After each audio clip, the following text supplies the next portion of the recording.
네, 3월 29일 수요일 아침 모닝 포커스 시작합니다. 주영석 기자의 뉴스 속으로. 뉴스 속으로는 예방과 치료의학도 최고, 리퍼도 최고, 시니어 어르신들에게 서울 메디칼 그룹이 최고, 서울 메디칼 그룹 제공입니다. 유럽이 도이치방크 주가 폭락으로 크게 흔들렸지만은 미국은 대표적인 매파 성향 인사인 제임스 블러드 세인트루이스 연방준비은행 총재가 금리 인하를 시사하면서 시장에서 불안감이 크게 수그러드는 반전이 일어나며 우려가 다소 가라앉고 있습니다. 코로나19 팬데믹 기간 동안에 연준의 막대한 유동성 공급과 개인의 줄어든 지출로 은행 예금 보장 한도를 넘어선 예금들이 수조 달러에 달하고 있어 우려가 커지고 있는데 금융 위기로 인한 뱅크런이 일어날 경우에 은행 200여 개가 파산할 수도 있다라는 지적도 나오고 있습니다. 은행들이 안정적으로 위기를 관리하기 위해서 과도한 대출을 거둘 것으로 보이면서 상업용 부동산이 대출 조정으로 상당한 어려움에 빠져들 가능성이 있는 것으로 관측이 됩니다. 자, 주영석 기자. 안녕하십니까. 어제 도이치방크를 비롯한 유럽은행이 이 분위기가 그렇게 네. 좋지 않다고 전해드렸었는데 그렇지만은 또 미국에서는 상당한 기대감이 나오고 있는데 그 네. 이유가 연준의 가장 대표적인 매파 인사가 전혀 예상치 않게 금리 인하를 또 언급했기 때문이죠. 그렇죠. 최근에 그런 언급을 했죠. 제임스 블러드 세인트루이스 연방준비은행 총재. 연방준비제도에 강경파들이 많이 있는데요. 그 강경파 중에서도 가장 유명한 강경파입니다. 매파 중에 매파. 그래서 이 연준의 매파를 상징하는 인물로 꼽히는데 그 지난 주말 며칠 전에 희망적인 발언을 했습니다. 인플레이션을 길들이는 동시에 은행 혼란도 다스릴 수 있는 것이 연준이다. 이런 얘기를 했어요. 그러니까 지금 가장 걱정하는 게 인플레이션도 잡아야 되는데 인플레이션 잡자니 은행이 흔들리고 은행 흔들리는 걸 막자니 인플레이션이 다시 또 좀 요동칠까봐 이게 걱정이다 하는 얘기들을 하는데 둘 다 잡을 수 있다. 이게 그 매파 인사인 제임스 블러드 총재 얘기고요.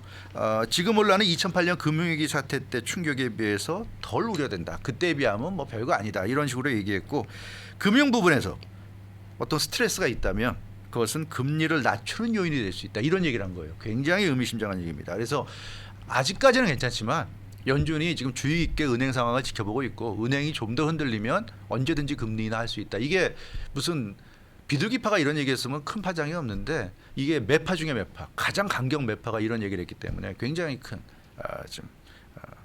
시장에서 반응이 있었습니다. 그러면은 그 얘기는 앞으로 은행 상황이 예상보다 더 네. 심각해지게 되면 연준은 금리 인하에 나설 가능성이 있다 이렇게 이해를 하면 되겠네요. 맞습니다. 네. 그 말 그대로 금융 부분에 이제 스트레스가 쌓이면 그러니까 더 안 좋은 상황이 되면 예. 금리 인하에 나설 수 있다 이렇게 언급한 것으로 보여집니다.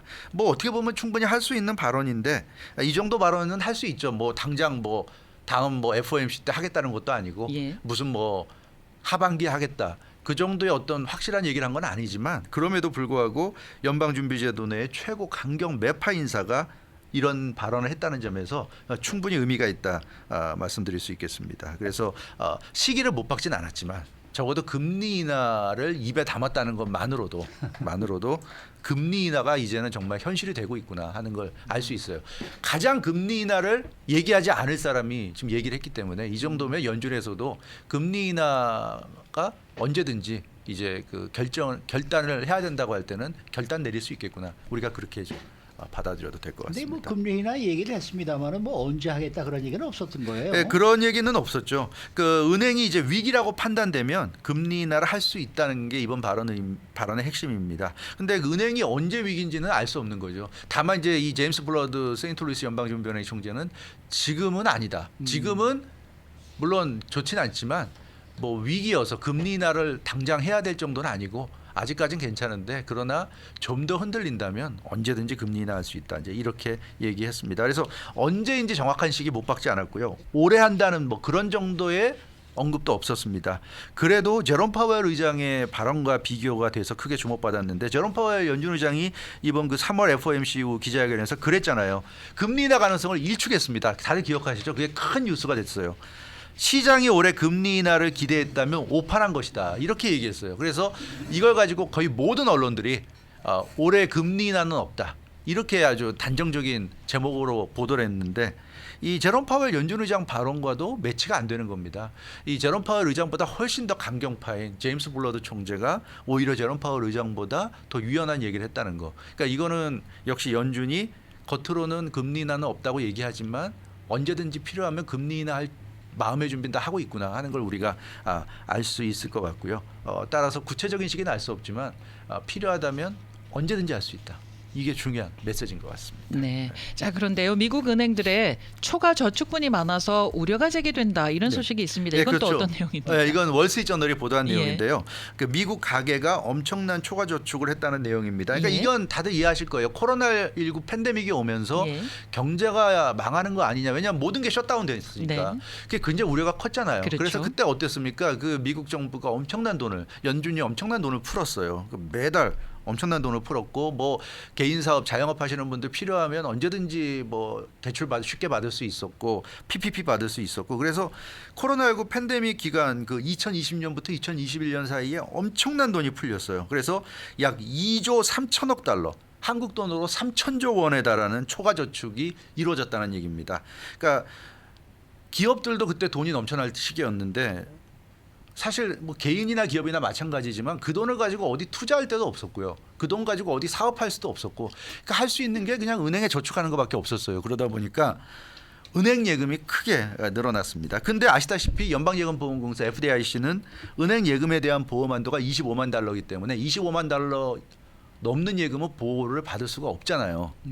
그러니까 은행에 문제가 생기면 25만 달러까지만 보호되고 그 이상은 날아간다는 얘기입니다. 그러니까 이렇게 된 규정을 한 이유도 역시 소비 진작 때문이죠. 미국은 소비의 경제가 이루어져야 지탱되는 나라이기 때문에 돈 있는 사람들이 돈 있으면 쓰라는 거죠. 은행에 갖다 놓지 마라. 은행에서 개런티할 수 없다. 은행에서 개런티하는 건 많아봐야 25만 달러다. 이거죠. 그렇기 때문에 FDIC는 많은 돈을 개런티해주지 않습니다. 정책적으로. 근데 코로나19 기간에 너무나 많은 돈을 연방준비제도가 풀었기 때문에 그리고 그 푼 것에 비해서 지출할 방법이 없었기 때문에 죄다 은행으로 쏟아져 들어왔고요.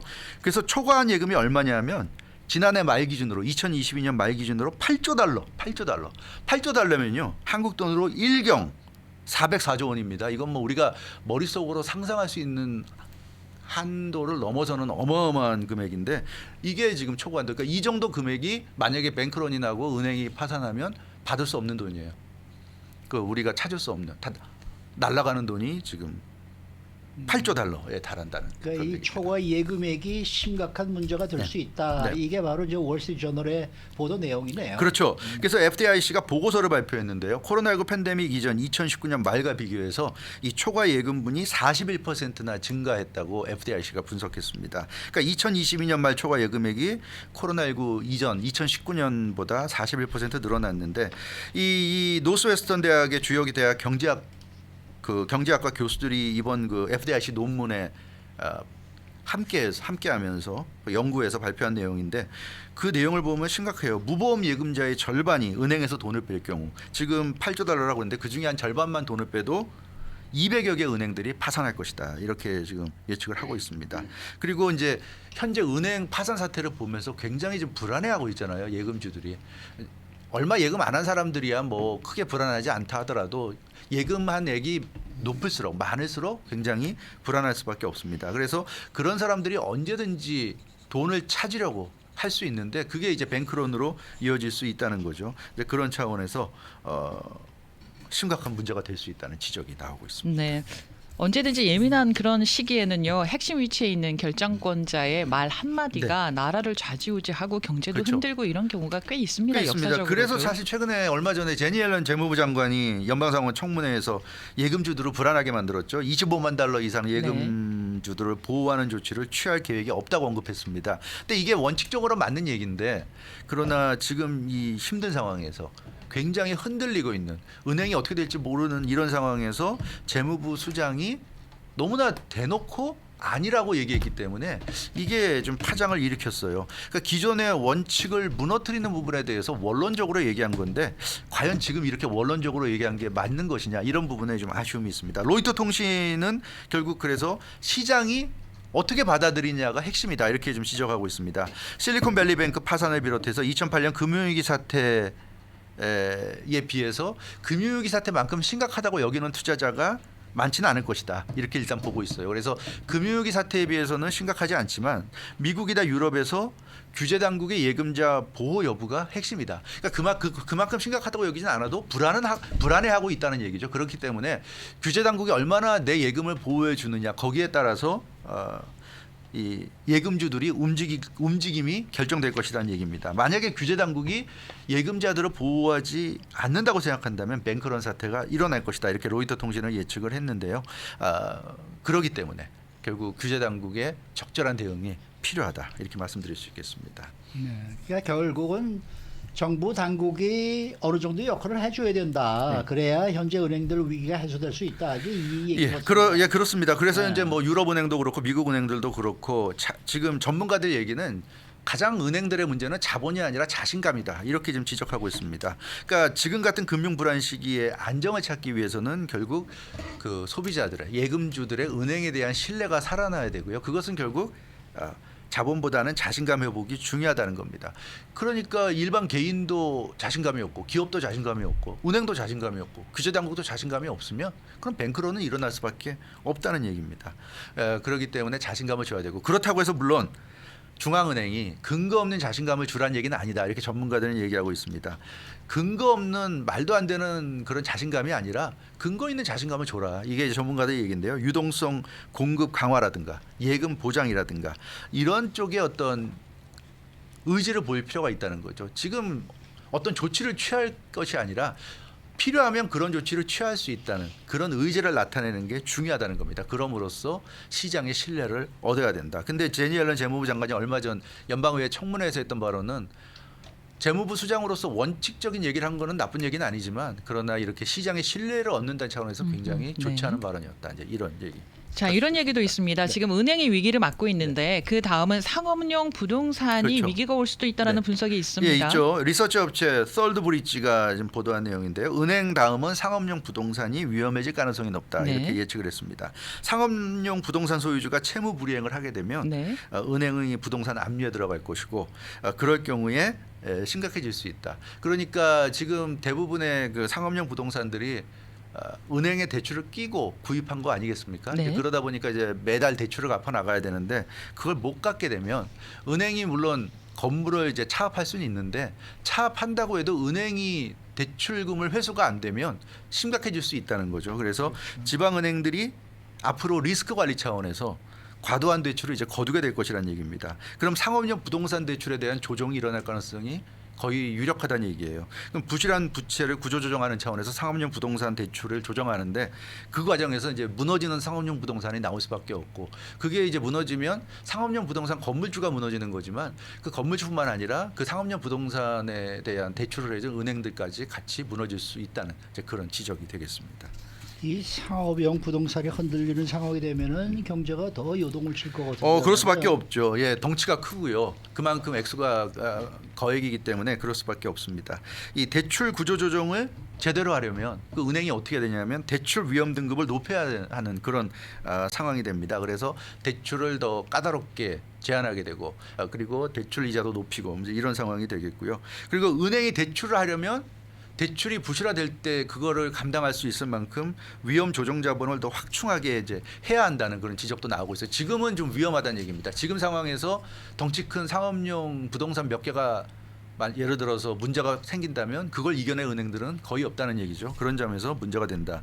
그 뱅크 오브 아메리카도 이런 분석을 했어요. 상업용 부동산이 다음 차례가 될 것이다. 앞으로 대출 기준이 더 엄격해질 것이고 모든 은행들이 대출 기준을 엄격하게 적용할 것이고 당분간 상업용 부동산 대출 자체가 힘들어질 것이다. 이렇게 뱅크 오브 아메리카가 예측을 했고요.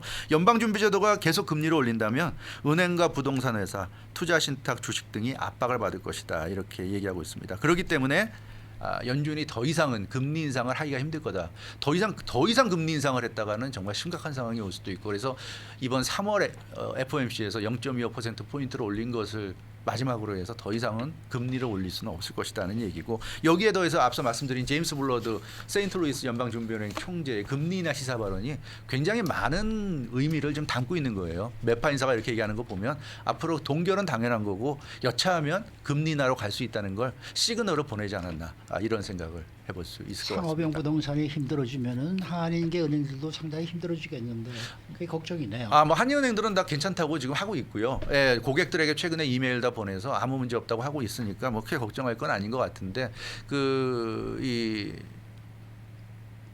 지금 방송을 들으시는 분들께서 오해하시지 않기를 바랍니다. 물론 그렇죠. 그런 얘기는 아닙니다. 한인 부동산이 위험하다는 얘기는 아니고요. 그런 얘기는 아니고 지금 그러니까 대부분 은행들이 알려진 은행들 외에는 지금 괜찮은 상황으로 지금 보여지고 있고 그러나 이제 심리 문제이기 때문에 이 심리를 좀 다스려주지 않으면 위험해질 수도 있다. 우리가 그렇게 받아들이면 될 것 같습니다. 네, 주영석 기자였습니다.